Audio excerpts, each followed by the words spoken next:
పోనీ అగ్రహారములు కనకాభిషేకం ఆచిపెట్టకపోతిరా? కనకాభిషేకమే కాదు, రత్నాభిషేకం కూడా చేయించునంటిని. ఏమి లాభం? నా ప్రయత్నమంతయు చెవిటికి శంకుదినట్లయినది. అతడు నేననుకున్నంత వివేకి కాడు. దారిద్ర్యమే ముక్తి మార్గమట. కావచ్చును. దానికి గ్రంథాంకితమునకు గల సంబంధము? మానవులలో ఎన్నో రకాలు. అందరూ సమాన ప్రజ్ఞావంతులుగానుండరు. భాగవతము భగవత్ ప్రేరిత గ్రంథమట, భగవంతునికి అంకితమట. వెర్రివాడు అంకితం మాటే తేవలదని చెవులు మూసుకున్నాడు. శ్రీనాథ, తనను పాలించు ప్రభువు కోరిక తృణీకరించుటకు పోతనకి గుండె నిబ్బరం ఎట్లు కలిగినది? మొండివానికి గుండె నిబ్బరం లేకేం ప్రభు? మొండివాడు కాడు, మూర్ఖుడు. అతడింతవరకును సింగభూపాలను చెలిమి ఎరుగును. శత్రుత్వమును కూడా చవి చూడగలడు. సార్వభౌముడు ఆదరపూర్వకముగా అడుగలేదన్న మందమతి మీద కోపమా? పిచ్చుకుపై బ్రహ్మాస్త్రమా ప్రభు? అడిగి లేదనిపించుకున్నట రాజు మరువరాని మహా అవమానం. ఇది సకల నీతి శాస్త్ర కోవిదులైన మీకు తెలియనిది కాదు. మాకు కవితా పాలనముతో ప్రజాపాలనము కూడానున్నది. ఈ తృణీకారము నిర్మూలింపవలసిన ద్రోహాంకురం. శ్రీనాథ, భాగవతము నాది కావాలి. భేదోపాయమును చూడు. అప్పటికీ కానిచో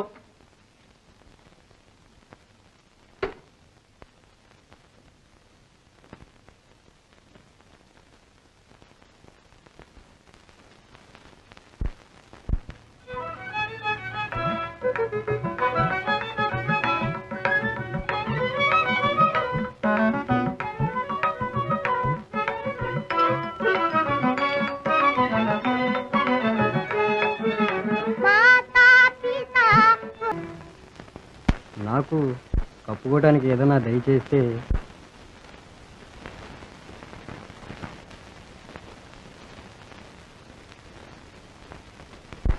శారదా, మొన్న మీ నాన్న తెచ్చిన పీతాంబరం తీసుకురామ్మా.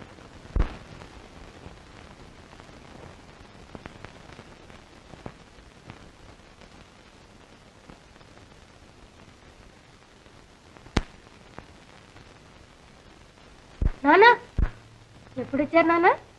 సరిగ్గా సమయానికే వచ్చానమ్మా. దాన ధర్మాలు అయినయ్యా, ఇంకా ఉన్నాయా? అయ్యా దానకర్ణ,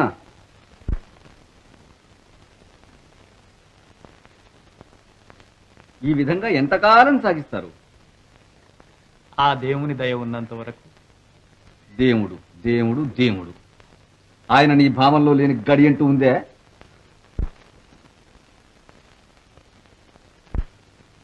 శారదా, ఈ రోజుకు చాలుగాని వీళ్ళందరినీ సాగనంపు. కొన్ని అవసర విషయాలు మాట్లాడాలి. అందరికీ ఇచ్చేసాను నాన్న. అంత అవసర విషయాలు ఏమిటి నాన్న? ముందు భోజనం చేయని. అమ్మాయి,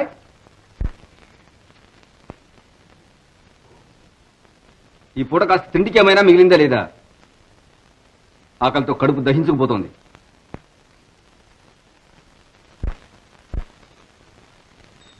సరే గాని ఇంకో కథ వేస్తే విప్పు చూద్దాం. తండ్రి కొడుకు ప్రొద్దున్నే సేద్యాన్ని పొలం పోయినారు. ఆ మధ్యాహ్నం అత్త కోడలు వాళ్ళకి అన్నం తీసుకుపోతున్నారు. వెళుతూ దారిలో అత్త కోడలతో అంది, నేను మా నాన్నకు అన్నం పెట్టుకుంటా, నువ్వు మీ నాన్నకు అన్నం పెట్టుకో అని. ఎట్లా ఎట్లా మరి చెప్పు. మరేమో ఓ తండ్రి కొడుకు ప్రొద్దున్నే సేద్యాన్ని పొలం పోయినారే. ఆ మధ్యాహ్నం అత్త కోడలు వాళ్ళకి అన్నం తీసుకుపోతున్నారు. వెళుతూ దారిలో అత్త కోడలతో అంది కదా, నేను మా నాన్నకు అన్నం పెట్టుకుంటా, నువ్వు మీ నాన్నకు అన్నం పెట్టుకో అని. ఎట్లా?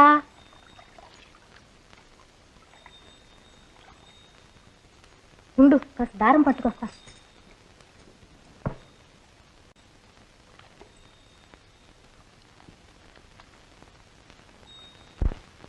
ఎట్లా అన్నయ్య?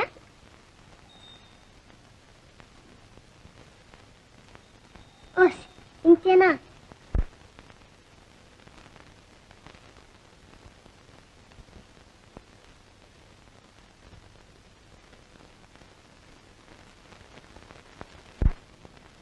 శారదా, కాసిన వక్కలు ఇచ్చిపోమ్మా. ఇదిగో చివరి మాట చెప్తున్నాను, దయచేసి నా మాట మన్నించండి. రాజుగారి ముందు నాకు అప్రతిష్ట కలుగుతుంది.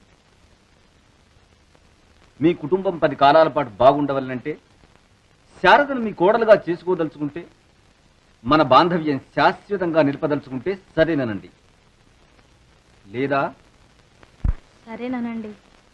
మమ్మల్ని కనికరించండి. మా అన్నయ్య పరువు మన పరువు నిలబెట్టండి. మన శారదా మల్లన్నల కోసం, మన బిడ్డల కోసం ఒప్పుకుందరు. దయచేసి అందరు.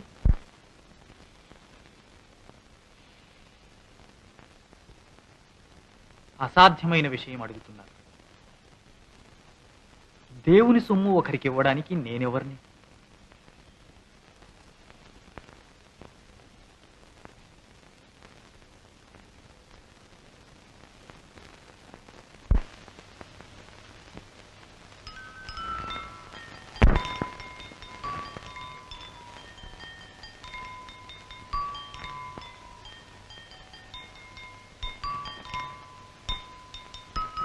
ఆ చేతిలో ఏమిటి? ఏమిటో నువ్వే కనుక్కో మరి. నిజంగానా? నిజంగానే. చెబితే మరి నాకేమిస్తావు? అందులో ఏముంటుంది?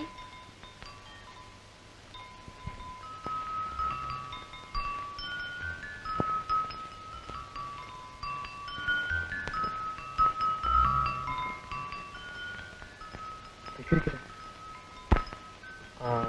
అవసర విషయాలు మీ నాన్న అడిగావా మరి?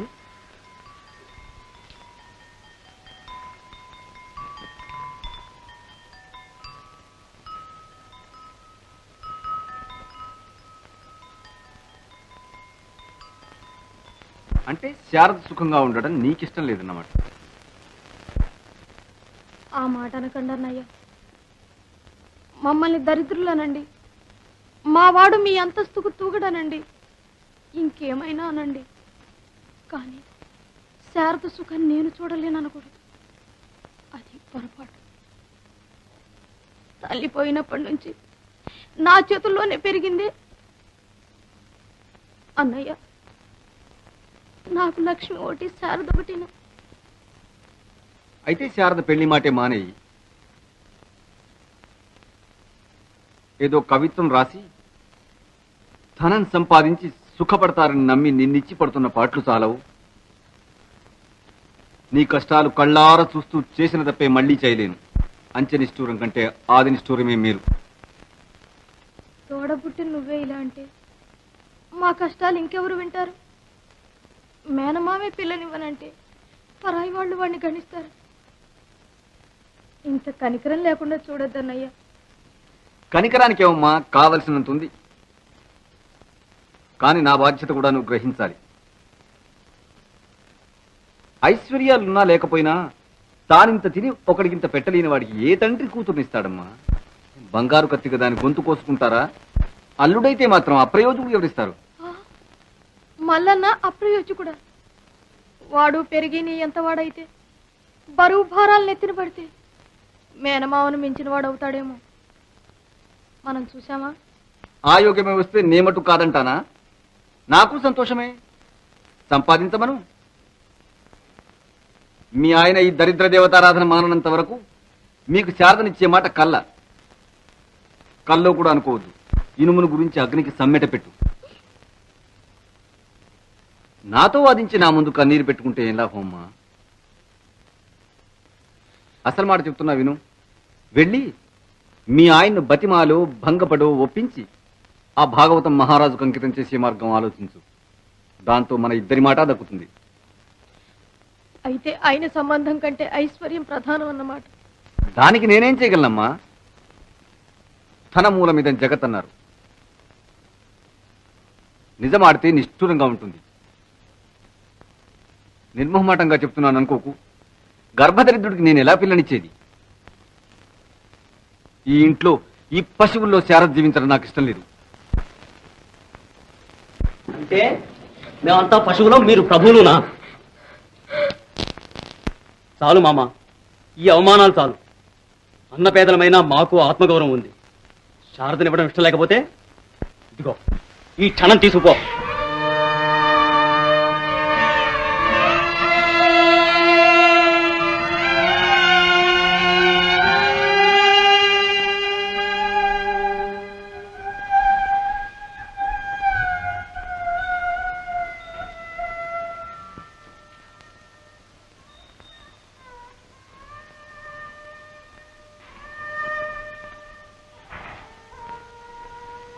అబ్బా ఎక్కడికి పోతే అక్కడే.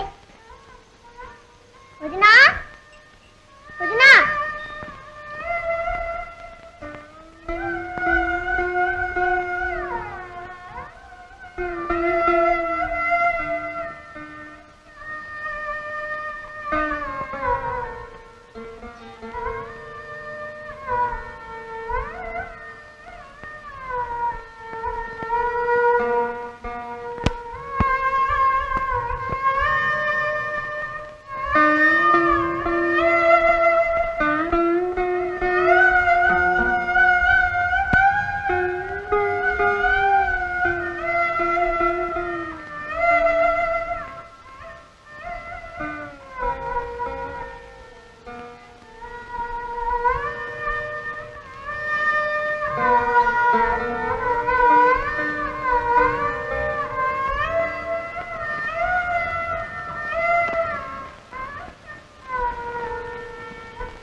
శారదా,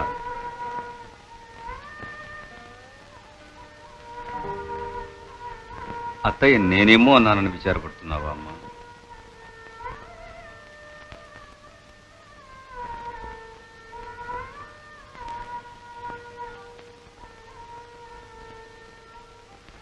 నాకు మాత్రం తెలియదా తల్లి?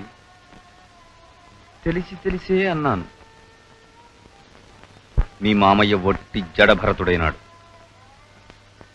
ఆమైనా బతిమాలితే వింటాడేమో అని అన్నాను. లేకపోతే రాజాగ్రహానికి పాత్రుడవుతాడమ్మా. నాన్న, మావయ్య మహానుభావుడు, దేవుడితో సమానం.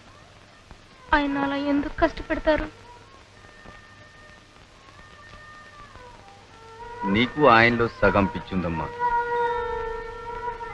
మహానుభావుడైతే మాత్రం మట్టిలో పడి కష్టాలు పడమన్నారా? పావన గుణరామ.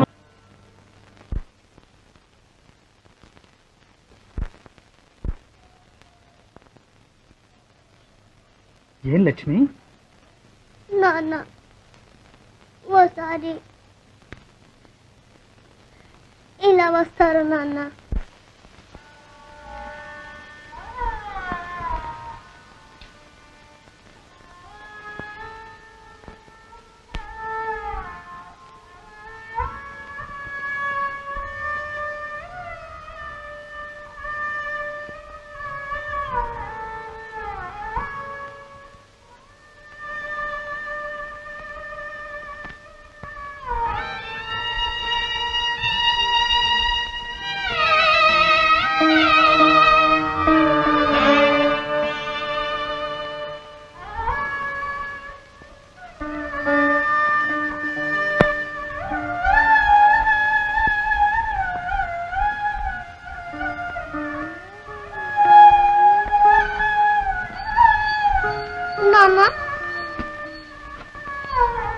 ఈ లోకంలో ఇతరుల మనసు కష్టపెట్టకూడదని మీరే చెప్పారు.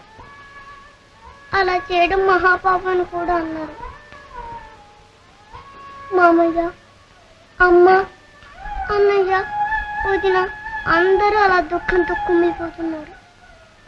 మా అందరినీ సంతోషపెట్టి భారం మీది నాన్న.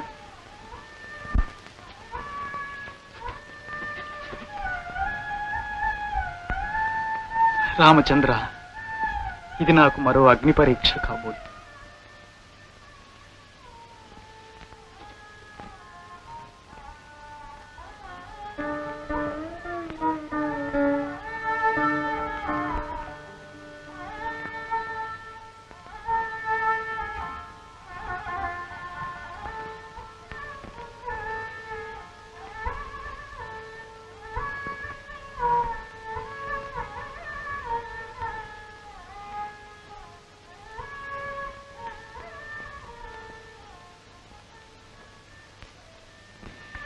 నిద్రపోమ్మా.